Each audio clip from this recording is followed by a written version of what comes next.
Sekarang kita masuk ke bagian momen inersia, tetapi untuk benda yang abstrak ya, atau benda sembarang.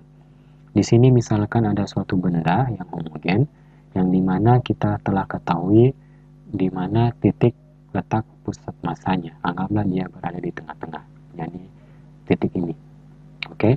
Kemudian pada jarak sejauh r dari titik pusat masanya, kita berikan sumbu rotasi. Oleh karena itu, maka bendanya ini akan bergerak melingkar mengelilingi sumbu rotasi ini.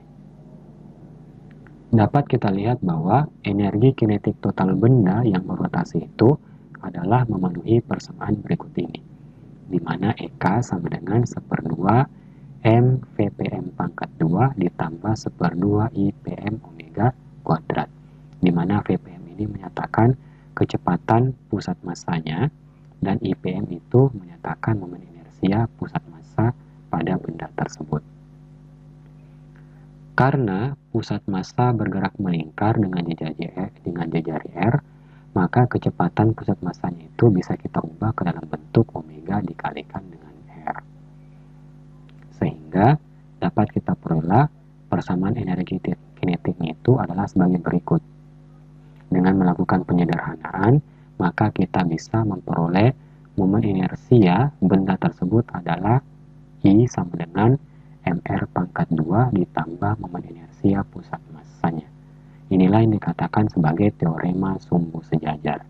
Jadi, apabila kita mengetahui berapa besar momen inersia pusat massa pada benda tersebut, maka dengan menggunakan persamaan ini, kita bisa menentukan berapa besar momen inersia pada benda tersebut yang berada pada jarak sejauh r dari pusat massanya. Sebagai contoh, misalnya kita ambil tadi contoh yang batang ini, ya. Oleh karena itu, kita akan mencoba mencari berapa besar momen inersia dari suatu batang yang memiliki panjang L, tetapi sumbu rotasinya itu berada di salah satu ujung batang. Kita menggunakan teorema sumbu sejajar dengan persamaan berikut ini. Kita lihat di sini bahwa jarak antara sumbu putar ini terhadap sumbu pusat massanya yang berada di tengah-tengah batang itu adalah sebesar setengah dari panjang batang. Oleh karena itu, R-nya bisa kita tuliskan ke dalam bentuk L/2. Sehingga diperoleh persamaan berikut ini.